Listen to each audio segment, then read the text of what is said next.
রাজ্যে ডাবল ইঞ্জিনের সরকারে ক্রমাগত বৃদ্ধি পাচ্ছে মহিলা বিরোধী অপরাধের সংখ্যা।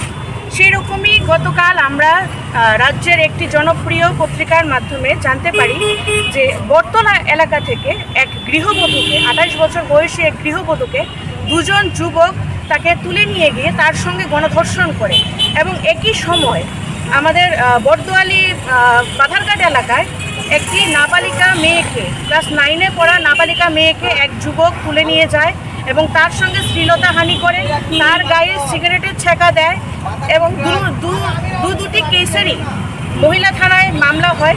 কিন্তু এখন পর্যন্ত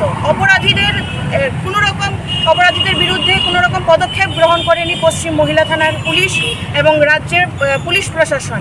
এই নিয়েই আজ আমরা পশ্চিম মহিলা থানার পুলিশের সঙ্গে দেখা করতে এসেছি যে কী কারণে এই ধরনের অপরাধের সঙ্গে, মহিলা বিরোধী অপরাধের সঙ্গে যারা যুক্ত রয়েছে তাদের পার পাইয়ে দেওয়া হচ্ছে। এই ধরনের ঘটনাগুলি যে পুলিশ যদি কোনো পদক্ষেপ না নেয়, তা যারা অপরাধ করে তাদেরকে উৎসাহিত করে এই ধরনের ঘটনা করতে। এবং রাজ্যে আমরা দেখতে পাচ্ছি যে মহিলা বিরোধী অপরাধ বাড়ছে, কিন্তু যারা দোষী রয়েছে তাদের মনে প্রশাসনকে নিয়ে কোনো রকম ভয় ভীতি নেই। এই ধরনের ঘটনা যেন অতি সত্বর বন্ধ হয় এবং পুলিশ প্রশাসন যেন মহিলা বিরোধী অপরাধীদের কঠোর থেকে কঠোরতর শাস্তির ব্যবস্থা করে, এই দাবি নিয়ে আজ আমরা পশ্চিম মহিলা থানার সঙ্গে কথা বলতে এসেছি।